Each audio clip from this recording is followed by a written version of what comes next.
Nianza.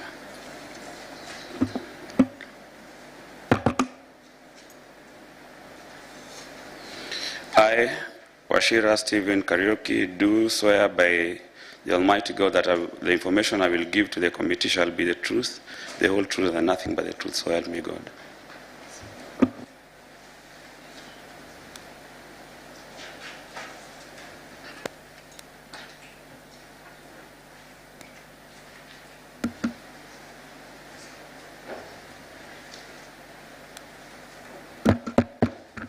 Thank you. Mr. Washira, can you kindly confirm to the committee that indeed the person who is now appearing before the committee is in the said Washira? Thank you, Chair. Thank you very much, Chair. Yes, my name is Engineer Stephen Washira Kariuki. I'm the one who's seated in front of you. Thank you.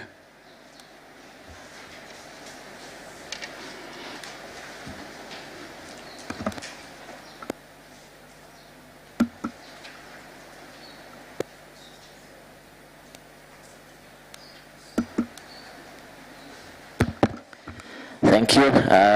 Mr. Washira, now kindly tell about yourself to the committee. Thank you very much. Thank you, honorable members. My name is Kariuki Washira Stephen. I am an engineer. I am a father and a husband. I live in Tana River. I'm a Kenyan. And as you see today, I work in the county government of Tana River as the CEC member for roads, public works, housing, urbanization, and transport. Thank you.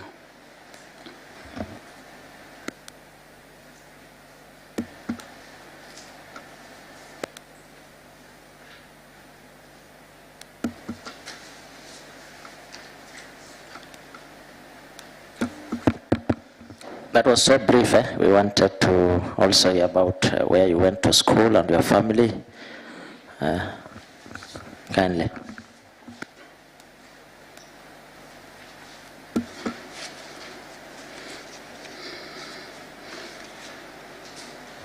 Thank you. Like I said, I'm married to one Mrs. Engineer Malika Badiribu, who was also born here in Tana River. I have 3 children with her. My eldest son is in Lions High School, who was born in Tana River, who started schooling here in Tana River. I went to the university. I have a master class degree from London Graduate School. I also do have a Bachelor of Technology degree for mechanical production engineering.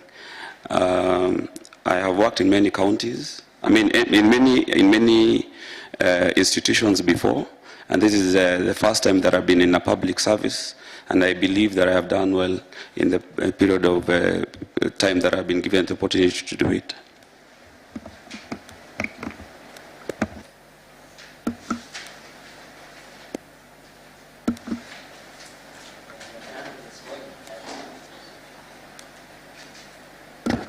Thank you. Now tell us about your net worth. Thank you very much. My net worth, I would say I am worth between 45 to 50 million shillings. And that would be from the many counties, institutions I've worked with, including some bit of inheritance that I've received from my parents and grandparents. Thank you. I will now give opportunity to Mheshimiwa Fatuma Abadada to ask a question.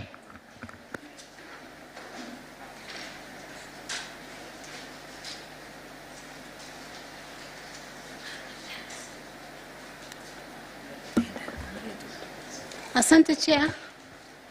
Umenishika ghafla. Waziri Washira, karibu Tana River. It's a long time, eh?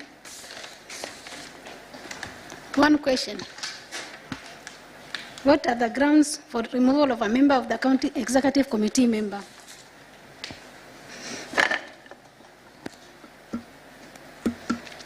The roles of a county executive committee member: number one is to be the head of the department of which you have been appointed by the appointing authority to be in. So in the sense that, in essence, one as being the head of the department, you are ideally expected to formulate policies, oversee the policies that have been implemented, be there in the budget making process, be an active member of the county executive committee member where budget is passed, as well as and where decisions have been made. Long and story short, a county executive committee member is entitled to the situation where he is answerable to the department with which he has been appointed, whether it is the Department of Roads, like I have been, from the formulation of the policies on the roads department, implementation of the budgets, formulation of budgets, passing part of the budgets, answering back to the county assembly, with which is responsible for overseeing the implementation of these budgets and operations, and also to work in collaboration with all stakeholders to make sure that all of this has been implemented to the letter. Thank you.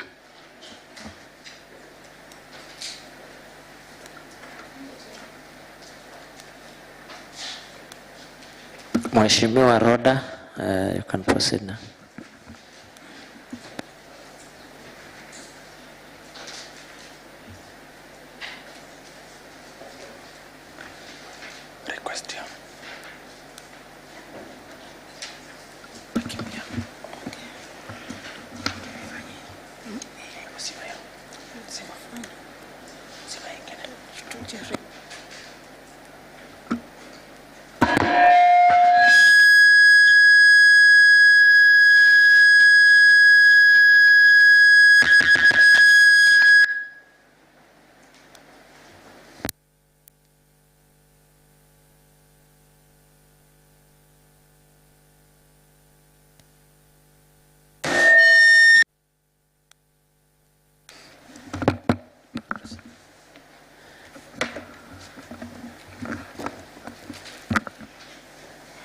Yes, Bwana Wachira, we met 5 years ago when we were vetting you here.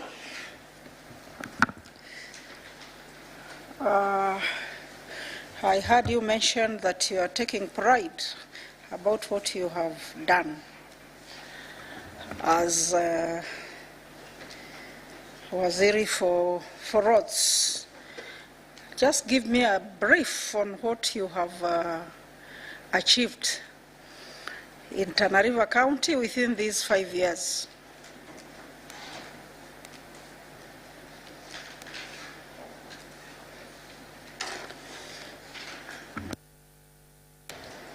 Thank you very much. So yes, I have been serving as a CEC for roads, public works, housing, urbanization, and at some point, eventually we included the transport sector. On a brief, I would speak on each as I knock off what we have done. Tana River, initially at the time when you were starting, was starting from a very low base.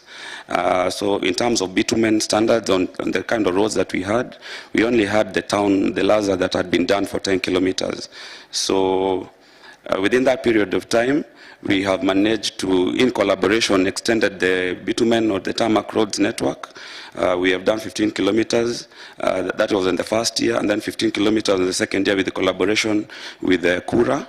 We did 1 kilometer from Emmaus to Mikinduni. We also did the recarpeting of the junction of Garsen to Garsen town at about 3 kilometers. We did Bura, 1 kilometer. We are currently doing another 1.5 kilometer, and that is on tarmac, based on the fact that these were the only tarmac roads that we had at the time. There was one that was there, the B89, that had been done by NYS, but it was of very low quality. Within the collaboration that I have had with the national government, that is Kenha, we have managed to work together and identify the places that we require to work, and that road right now is passable, and existing rehabilitation is still taking place. I would also speak to new type of roads. Right now we have approximately 9 kilometers of Cabro at Andampia. we have managed to rehabilitate over 900 kilometers of roads within the maintenance and rehabilitation of our road network. We have opened new roads, and we are continuing, which is a continuous process of approximately 200 kilometers, and that is in the public domain. We have done four phases of stormwater drainage, because as you know, when you're constructing this kind of infrastructure, it also requires us to safeguard it. And so when you remove the water from it, then we manage to sort our roads and maintain them. So we've managed to do 4 phases of stormwater in Hola, and we are continuing to do it, which is an ongoing process. We are also going to be putting in monies in the next financial year to work on drainage in Bura, in Madogo, and also in Garsen. Very quickly, I will jump into urbanization, which was a new docket, a sector that was not there previously, and under the collaboration between myself and this Honorable House and the Committee for Roads, we did manage to have Hola Municipality gazetted. We came up and we passed a charter, which is a Bible that shows what you're supposed to run as a Hola municipality. So we've been running that despite the challenges that has been coming in, and you can see the progress that we've been doing on that. I will speak to Public Works. This Department of Public Works is a support department that works with all the other departments in the county. So right now we've been having 8. There's an additional one that is coming in. It's going to be 9. What we do is that we develop BQs for every department. So every department is given an allocation of a ceiling of budgets that they're supposed to implement. And within those budgets, we develop BQs for them, for either it is a rehabilitation of existing structures, or it is a construction of new maybe buildings, and all sorts of things that we do give technical advice, because the technical team is domiciled at the Department of Public Works. So we've done that. The number for that is enormous if we were to speak to everything that has been done in every department. I would go to the new Department of Transport. Within that period that I came, the transport sector has had a challenge in this county. We know our vehicles have been misused left, right, and center. The level of which they've been maintained has also been extremely worrying. We've spent a lot of money. I came up with a policy in 2018 September, which we passed at the county executive, and I also passed the same to the assembly. As we sit today, there is a Transport Act that was passed in 2017, and in collaboration with the delegated committee members as well as the roads department, we are formulating regulations so that we can establish and implement that Transport Act. So that is happening. Finally, I would speak to housing. Housing, as we sit across the country, is not a fully devolved function. However, in the sector where we are, we have developed affordable housing plans with which we have signed with the governor, which is a national implementation agenda. You remember in the previous regime, there was an agenda of housing, there was an agenda of agriculture, there was an agenda of good health care, and it was important that we also follow suit and align ourselves with the national government so that that can happen. There's low-cost housing for our people, which is an agenda that has already also been crafted within my department, and we've been working on it very closely. The previous regime, there was some bit of slowness in terms of assimilating national agenda programs. So there was a Kenya informal sector program that was looking forward into elevating the housing standards of our people and across the country. So when we're talking about slums, which have been coming up across the country based on how circumstances are, we have accepted and getting into the program and aligned ourselves with the national government. And KISIP 2 is now in session in Tana County, which we are really taking up on it. I think I have spoken very briefly on the mass that could have that you've asked me. Thank you very much. Thank you, Mr. Chair.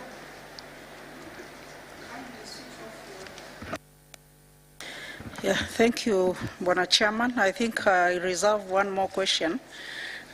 I'll ask it later on. Okay. Honorable Yusuf Bile.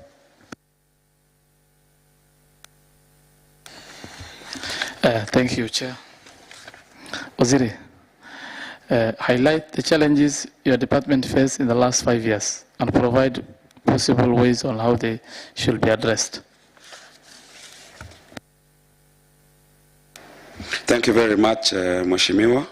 And so in the last 5 years, as you know, we have had to, we are coming from, like I said, we are coming from a very low base if you were to compare us with other counties in terms of development, in terms of infrastructure. If you look at counties like our neighbors here, Kilifi, or you look at counties like Garissa, which ideally are the people who are in our regions, you would say that our base has been very low. And the reason why is that the level of investment that has been put in and also commitment by the national government as well as the previous regimes has been very, very low. And so I would say that despite that low base, and based on the fact that we've had, our land here is low undulating, it is flat, we have had challenges on the level of investment, safeguarding our implementation of projects. So we had floods which came in and they've been sweeping down our investments, especially in the lower delta and also in other places. My agenda, which is also this government's agenda, is to align ourselves on better project implementation programs, in the sense that we need to think outside the box and say, what are we going to do so that if it is our roads, are we going to be spending monies over and over every year, and then later on the floods come in and they swipe them out? Are we going to be implementing projects like building hospitals and working on big queues for other departments, and then later on they are unused? And this is where the urbanization agenda comes in. We are asking ourselves, how do we get ourselves out of that area? And this I will do with the collaboration of our honorable members, as well as the second item, which will be in terms of innovation and renovation, coming up with new ideas, whether it is in form of the types of roads that we are doing, which are long-lasting, which are climate resistant, and which also we would get support from international bodies such as the World Bank. We also had an issue with pending bills, and to be honest, I think that has already been spoken to so much in terms of how we've been addressing our construction, because this is a section of public works where a lot of our projects in the wards has been they've been stopping and they've not been completed in time, simply because our contractors have not been paid with time.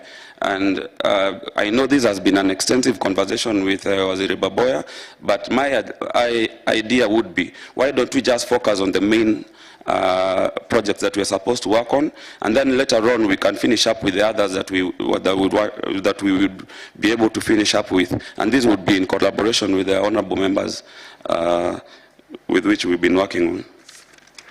Thank you.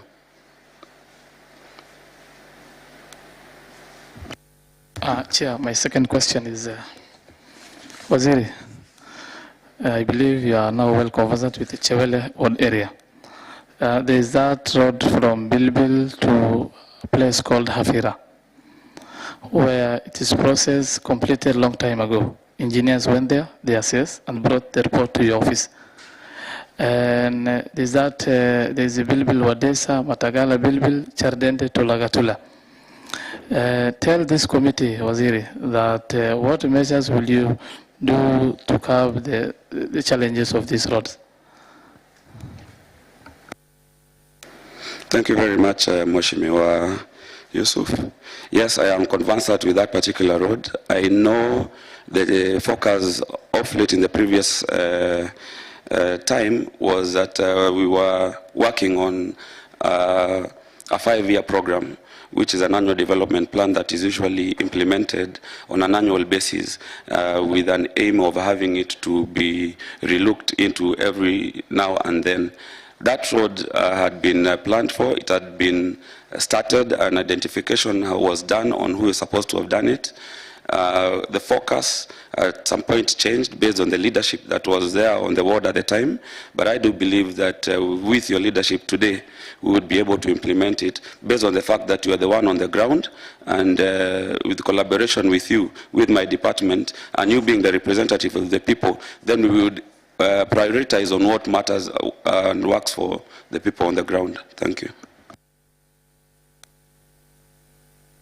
Mr. Chair, lastly, Waziri, through youth empowerment, the last regime, the Department of Roads, that is, I'm saying from 2013 before you, they were offering bush clearing to youth CBOs that amounting to almost 2.5%, 2.5 million in all wards. What is your office intending to do about this?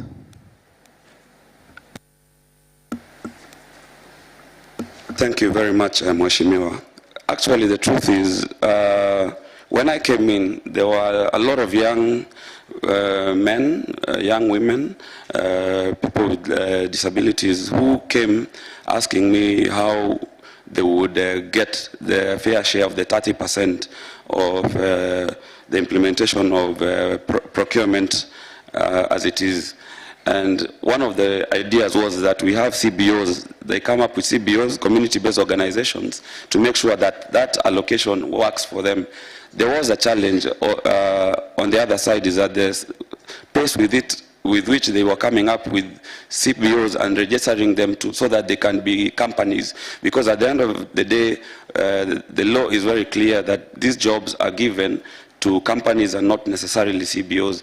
The pace was very low.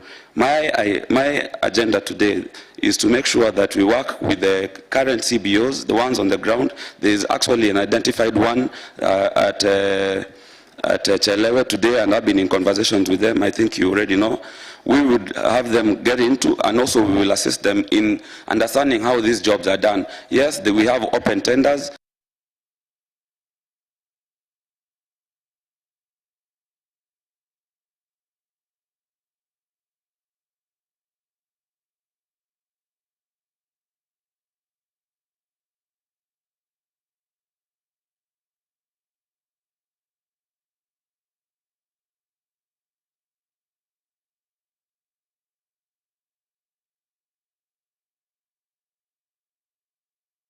Might not qualify. Actually, the truth is you will not qualify for these jobs.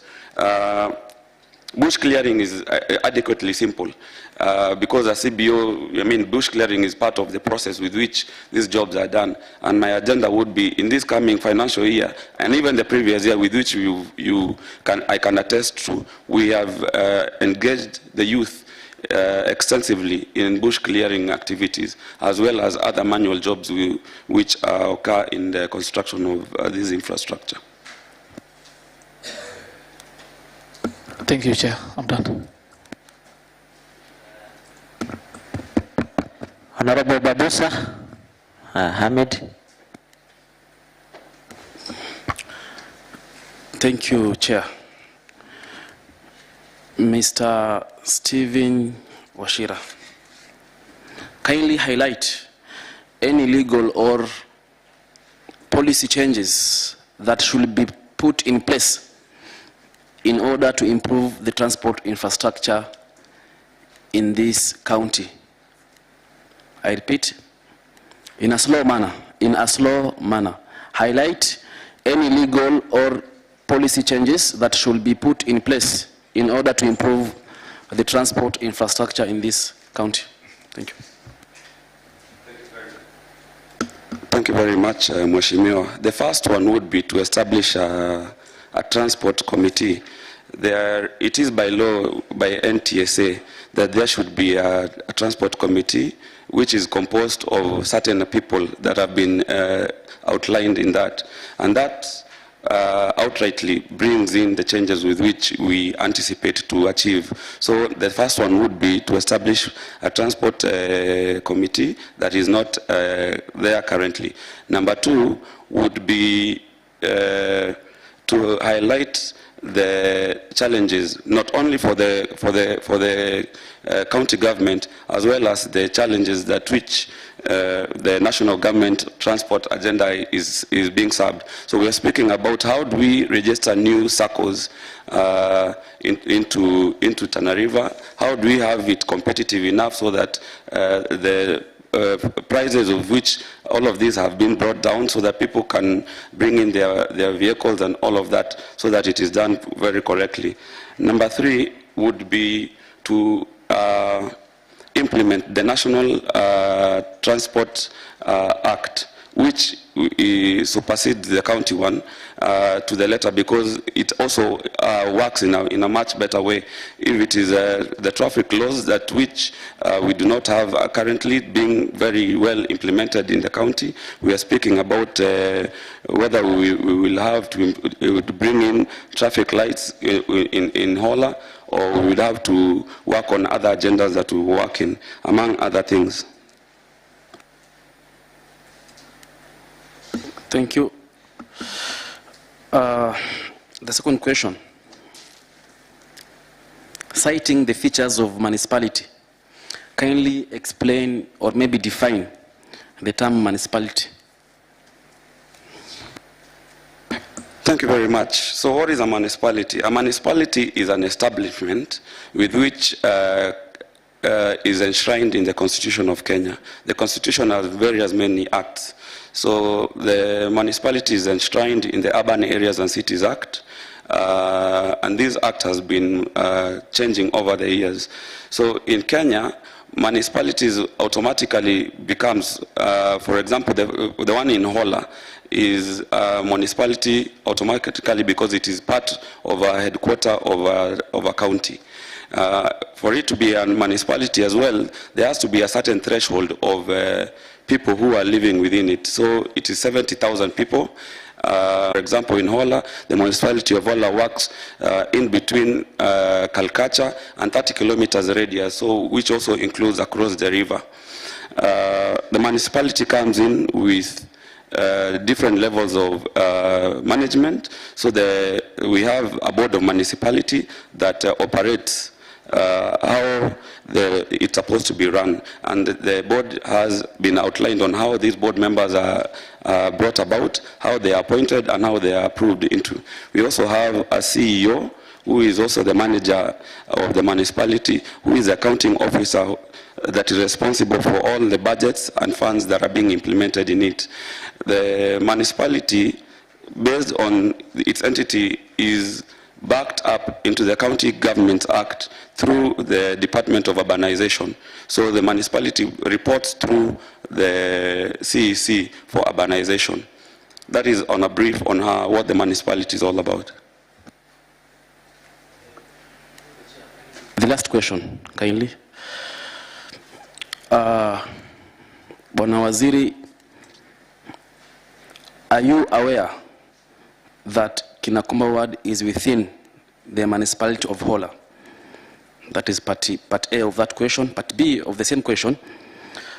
During your tenure in office in the last government, what measures did you put in place to ensure that the roads in Kinakomba ward look similar as the way it is supposed to be when it comes to a municipality? And then lastly, what plan do you have, assuming that you've been given this chance again to serve as the Cecm of this very sensitive department, that is roads, transport, public works, housing, and urbanization? What plans do you have to improve the roads of Kinakomba ward? Thank you. Thank you very much, Mheshimiwa. Yes, I am aware that Kinakomba lies within the radius of 30 kilometers from Kalkacha. So yes, it is true, Kinakomba ward lies within the municipality of Hola. We have Chewani, we have Mikinduni. In terms of roads, It is true that it requires to get into the standards of which a municipality lies into. We have cities of Kenya, that is Nairobi, Kisumu, Nakuru, Mombasa, and then from down there, after the cities, the next level is municipalities. We have different ways of which we receive resources to implement projects within the municipality, and currently we are receiving funds from the Kenya Urban Support Program, which is an extension of the World Bank. What has happened is the allocation has been given gradually based on the needs of the counties. So far, we have received allocations that we have used in the implementation of the stormwater within the county, as much as we are also growing our allocation. So if, for example, the first allocation is 50 million, and then we implement it and we are done, then we are given an extension of 100 million. So we have two more allocations, and that is implemented gradually as we report back on what we have done with these funds. So far, Chewani has been done, that is Laza. Mikinduni has benefited from Handampia. The next phase would be Kinakomba. We would expect it also to rise to the standards with which you would say, yes, this lies within the confines of the municipality. And my plan, especially now that we are getting into the next phase of Kenya Urban Support Program 2, that is starting in June, Kinakomba ward will be considered into that, and that has been allocated inside the ceiling that we have given for the budgetary allocation for municipality this year.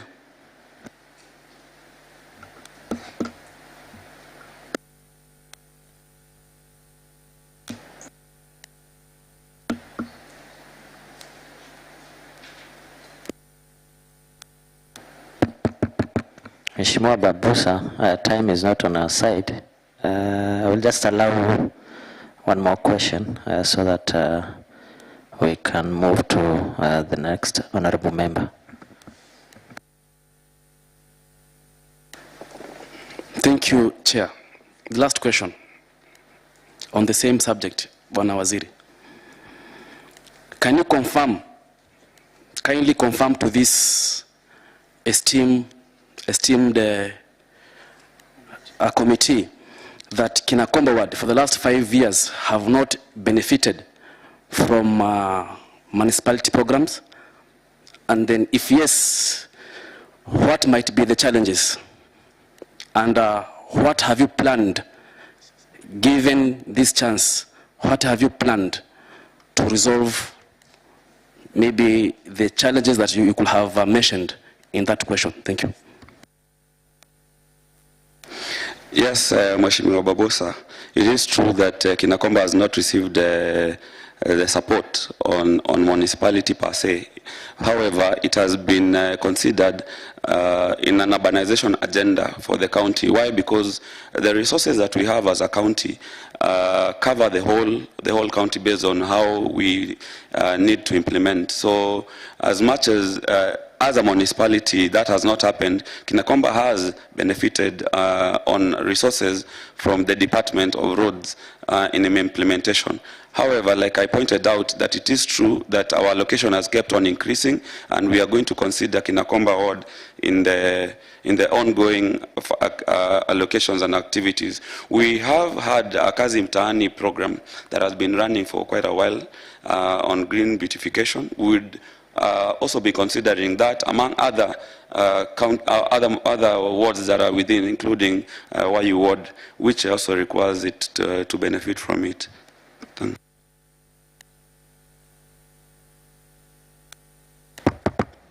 Thank you, Chair. Mheshimiwa Ismail Kodobo, proceed.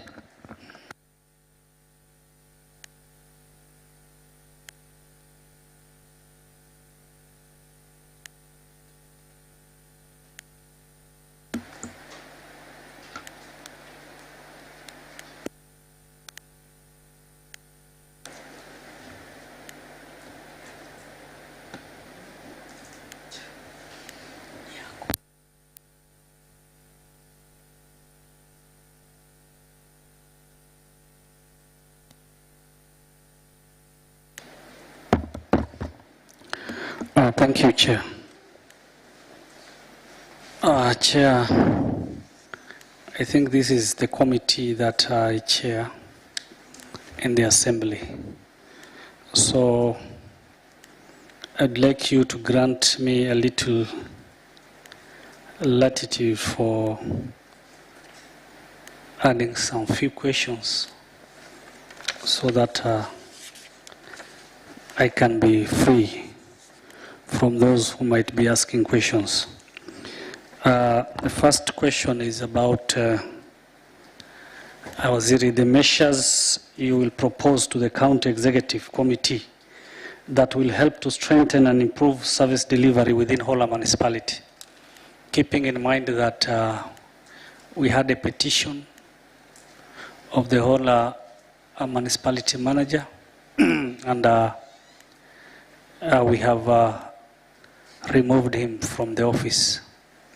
So what measures will you put to help strengthen and improve the services delivery in the municipality?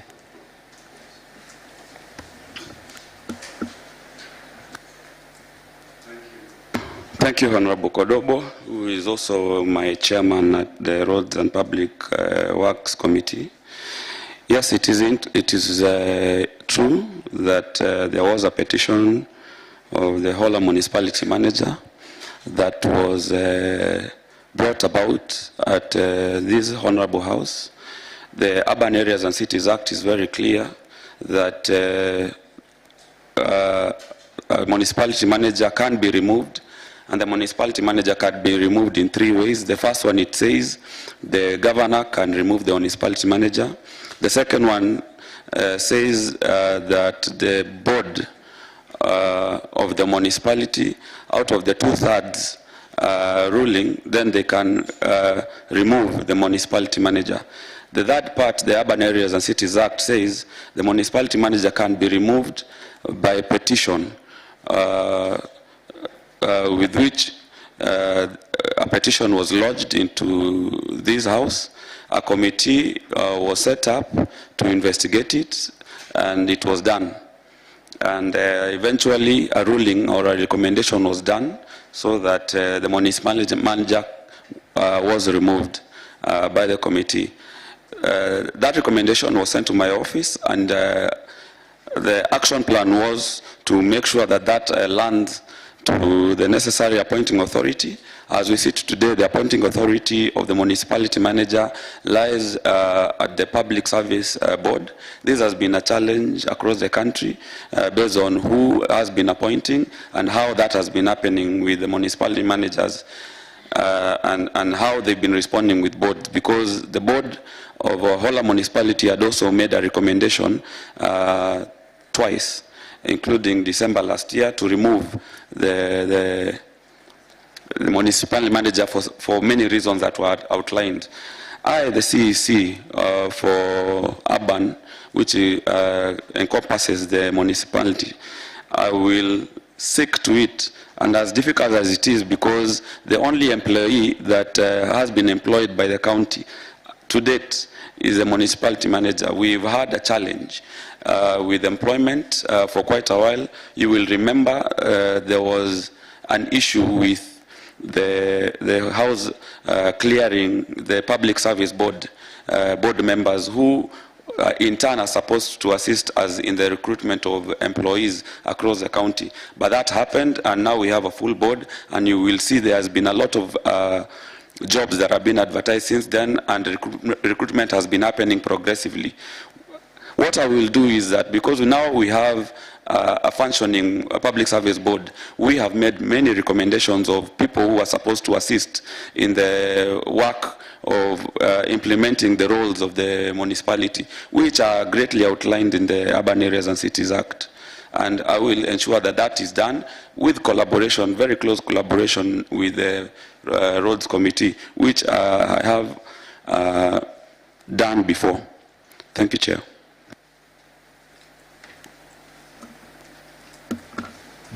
I thank you. I wanted you to clarify to this Honorable House and the committee which roads belong to Kura in our county, Kera and Kenha, and how do you involve the residents or the community on monitoring? Then second, which roads are priority in this county? And maybe the third one, how many access roads were done in the last 5 years?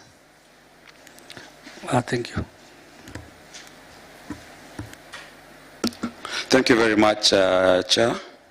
Okay, first of all, the roads in Kenya are governed based on the Transport Act, which is a constitution in the Constitution of Kenya, just like I was speaking to the Urban Areas and Cities Act.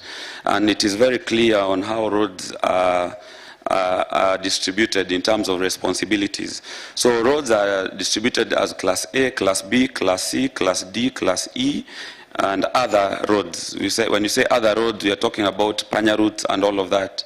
So Class A roads are such as the ones that are joining country to country. So we have like A104, we have A103, and I think you've seen them, which have been showing if it is a border-to-border road, it is a Class A road. And that is usually a KENHA road. It is a Kenya National Highways Association road, and that is a national government road. We have Class B roads, which have been classified to join provinces, the previous provinces, or also what we would say the counties today. So we have a very good example with the Class B, which is the main road that cuts across our county. We call it B89.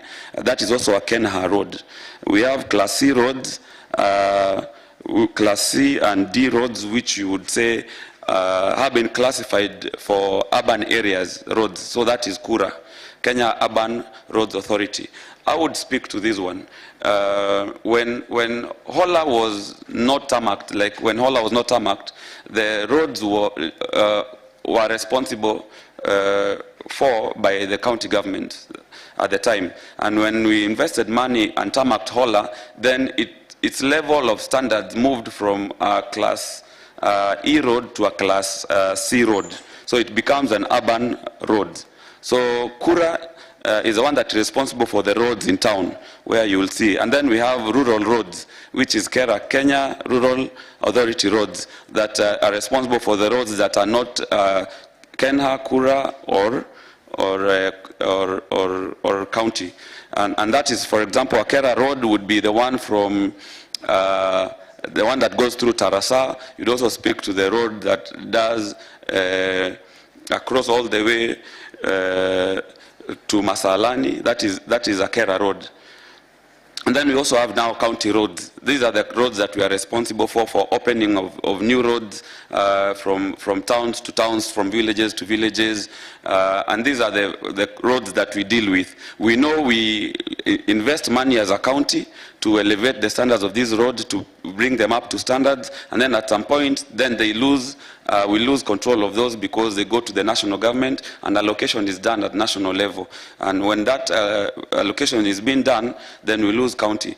However, like I said initially, I have worked very closely with the Kenya National Highways Authority since I came in, and we managed to rehabilitate the main road, that is a B89, and that is had a continuous recarpeting and putting it to the standards that it's supposed to be. We've also worked with the KURA roads, like the one I was saying. We have extended a 30-kilometer radius across the county, and that is still in collaboration with the national government.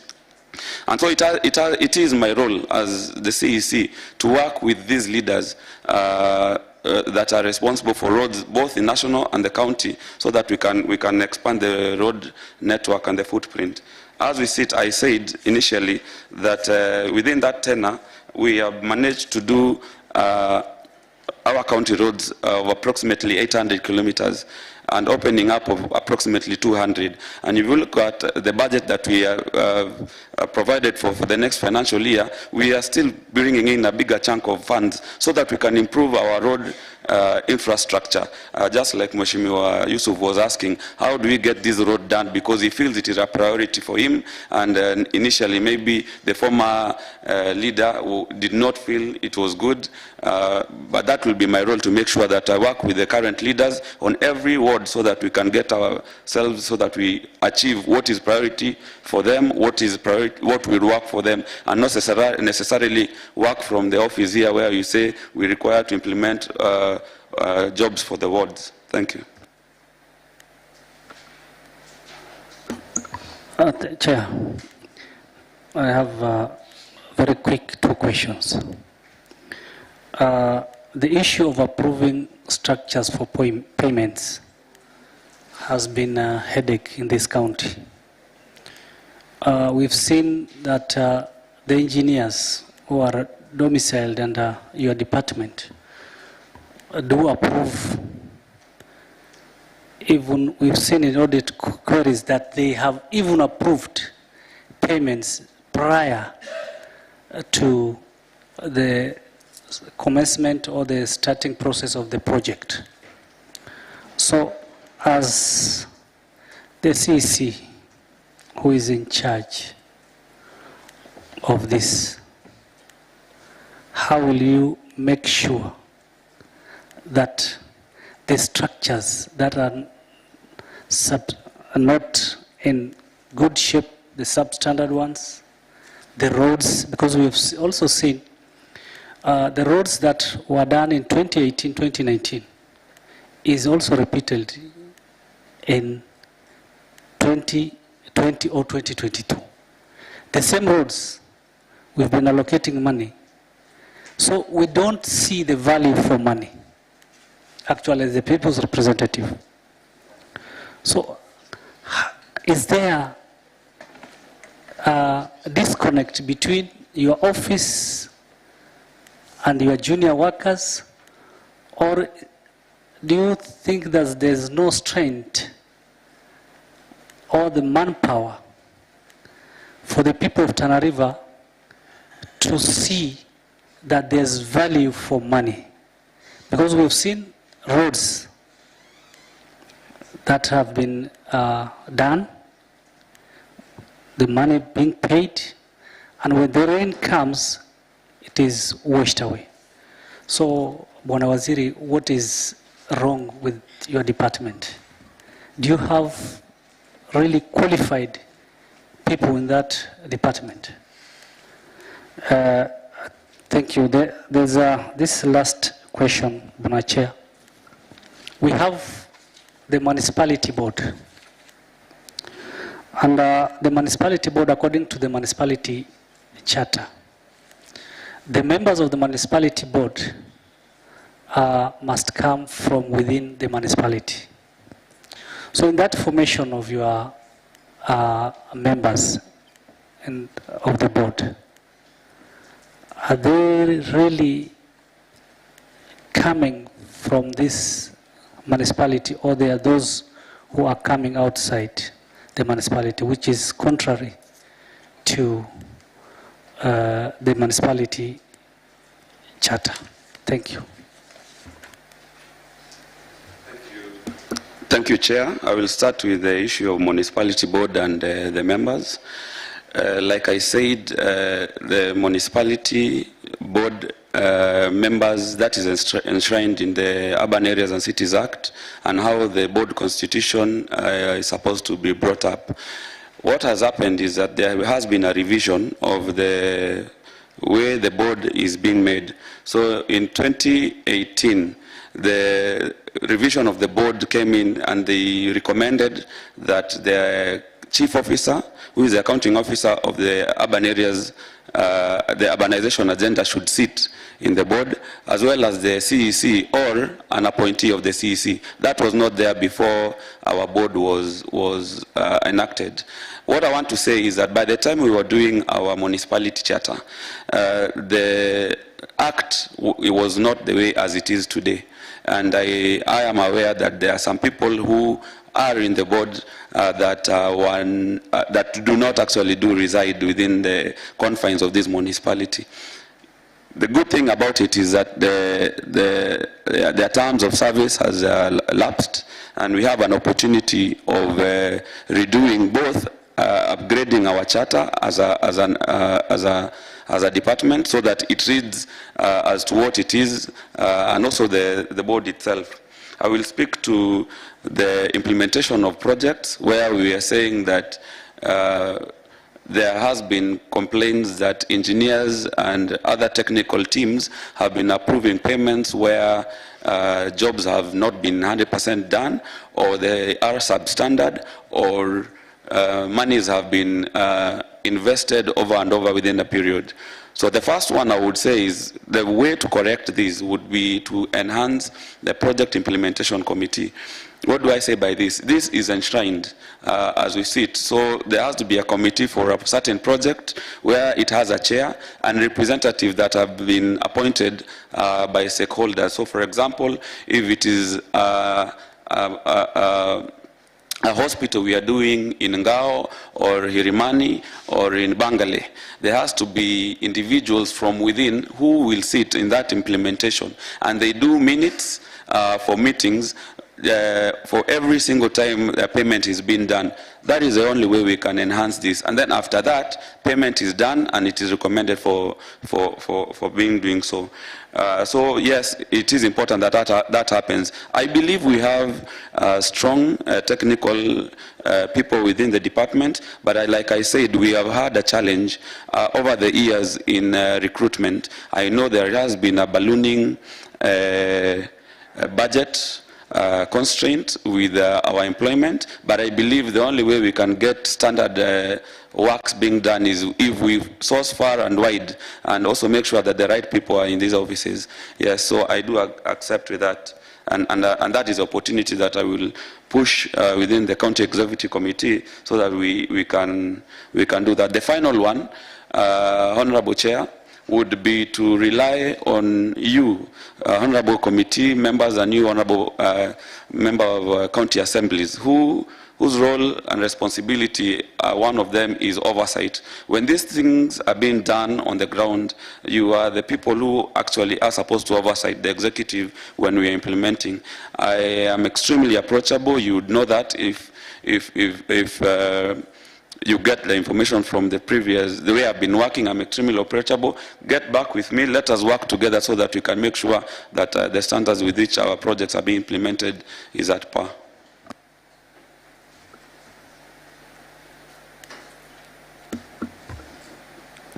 Thank you, Chair. Thank you.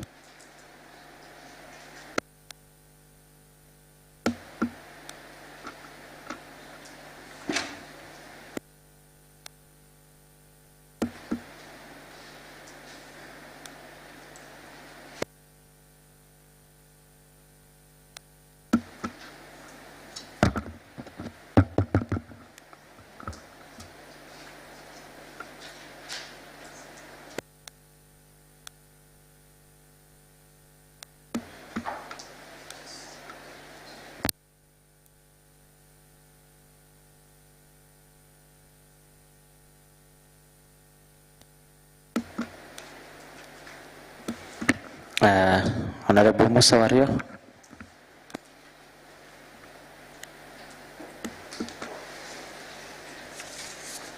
Bwana Stephen Washira, which area should we strengthen in order to improve service delivery in county public works sector? May I repeat again? Okay.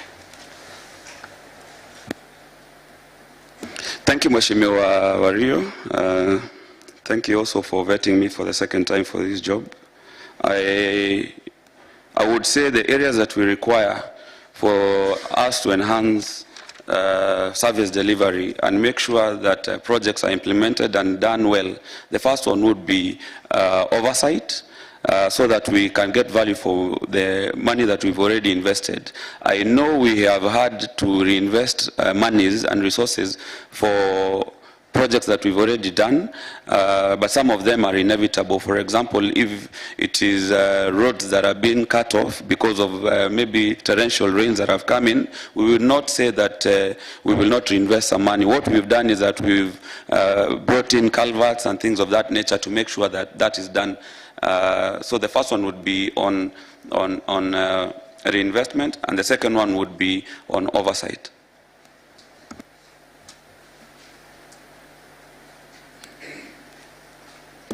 Mheshimiwa Maka Maimuna.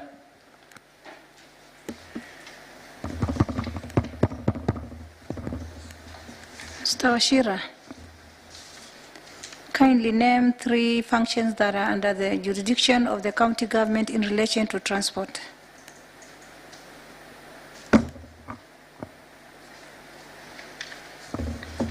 Name 3 functions that are under the jurisdiction of the county government in relation to transport. Thank you very much, Mheshimiwa. The first function would be to allow seamless connectivity within the country, and this is not necessarily within the counties. So the first one is seamless connectivity. Number 2, that is the second one would be to expand road footprint so that the transport sector can get to that point.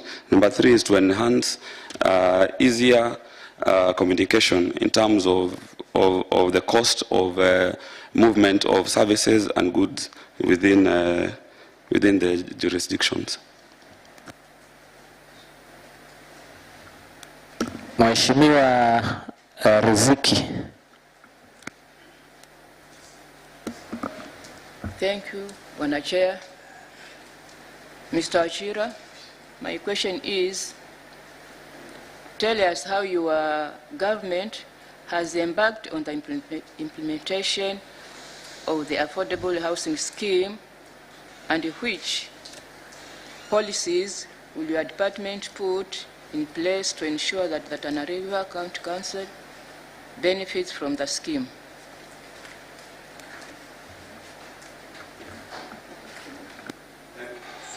Thank you, Mheshimiwa. So the affordable housing scheme is a national agenda item. It was first introduced by the former regime, and at the time they were calling it Boma Yangu. And then they came back and re-energized it by calling it affordable housing. And let me explain to you what it is all about, because it is an agenda, one of the main agendas that we have as a housing sector for ourselves. So affordable housing is an opportunity for people to achieve houses within a period of time. It is one of the national agenda items, and as a county we have aligned ourselves with it so that our people can also benefit from this scheme. And what happens is that what the county has done and what we have done is that, one, we have signed a memorandum of understanding. So the agenda was first is to sign a memorandum of understanding with the county government and the national government, so that that happens. We get the support from the national government on that idea, because what happens is that we as a county have to allocate land where these houses are going to be constructed. The second one would be, and that is the contribution the county puts in. And then the second one would be the national government will identify a contractor who will come and build these houses. So there are going to be bed sitters, which we call studio apartments, and then there are 1 bedrooms, and then there are 2 bedrooms. The national agenda is to have the bed sitters running for 5,000 shillings, and then the 1 bedroom to running for 10,000 shillings, and then the 2 bedroom houses to run for 15,000 shillings. And this will allow the urban areas where people have been paying these rents to come in and continue paying the similar amount of rent on these houses that you're living with within a period of 20 years. And within that period of years, that house can be inherited for subsequent people who will come in and take it up. And eventually the house becomes yours. So as a department, we have aligned ourselves with the national government to get our agenda correct on this initiative. Initially, it was only in Nairobi and several other counties, but this time round, affordable housing is going to be implemented in Tana River. We have already identified land, and that is already in record. There is a difference between affordable housing and Kenya Informal Settlement Program, which is meant to uplift the living standards of what we have in terms of our houses. And so we are also in line with that agenda. Thank you. Honorable Mahmoud Barrow. Thank you, Chair. Waziri Wachira, karibu sana. I have few questions. One, name the composition of the National Security Council.